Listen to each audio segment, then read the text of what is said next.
Karena banyak yang DM karena harga minyak goreng naik tinggi, saya akhirnya jadi belajar tentang minyak goreng ini. Kenapa naik? Apakah ada mafia di dalamnya? Dan dari apa yang saya dapat, saya coba menjelaskan dengan bahasa yang sangat sederhana. Minyak masakan, atau kita kenal di Indonesia dengan nama minyak goreng, sudah menjadi bahan pokok yang harus ada di dapur masing-masing. Kita biasanya mengenal minyak goreng terbuat dari sawit. Tapi sebenarnya di dunia ini ada beberapa jenis minyak goreng yang terbuat dari buah zaitun atau olive oil, juga dari kelapa, dan ada juga yang dari bunga matahari.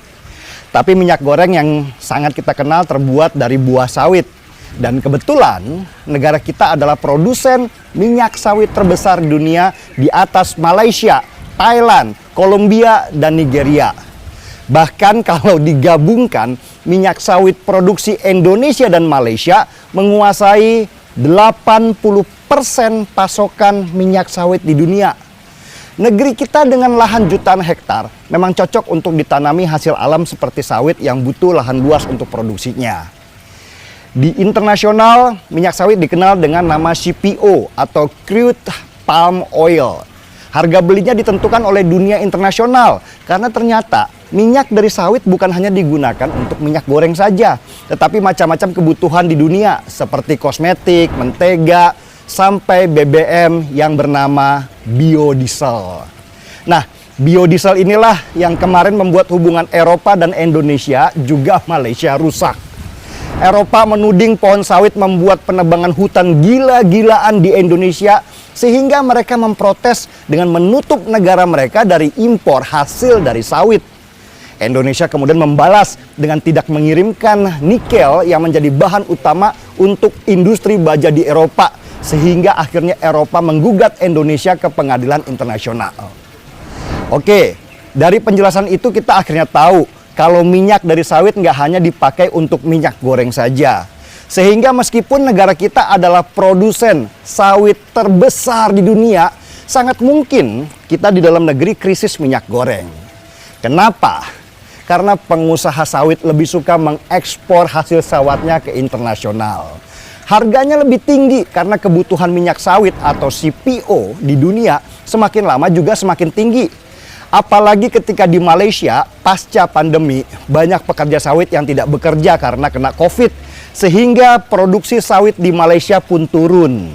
Nah, karena pasokan berkurang, harga minyak sawit di internasional menjadi meningkat.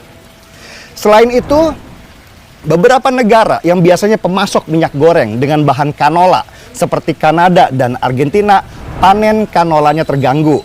Jadi mau nggak mau, permintaan minyak sawit meningkat karena orang harus mengganti minyak goreng yang biasanya mereka pakai dari biji kanola dengan minyak sawit. Itu baru pemakaian untuk konsumsi makanan. Krisis energi besar di beberapa negara seperti di Cina, India, dan Eropa membuat mereka yang biasanya memakai bioenergi harus mengalihkannya ke biodiesel. Biodiesel bahan utama terbesarnya dari sawit. Permintaan minyak sawit kemudian menjadi tinggi.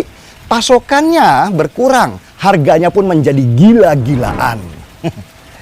Karena permintaan di dunia internasional tinggi dan harganya juga menggiurkan, pengusaha sawit di Indonesia rame-rame ekspor untuk mendapatkan banyak cuan. Dampaknya apa? Pengusaha minyak goreng di dalam negeri nggak kebagian minyak sawit.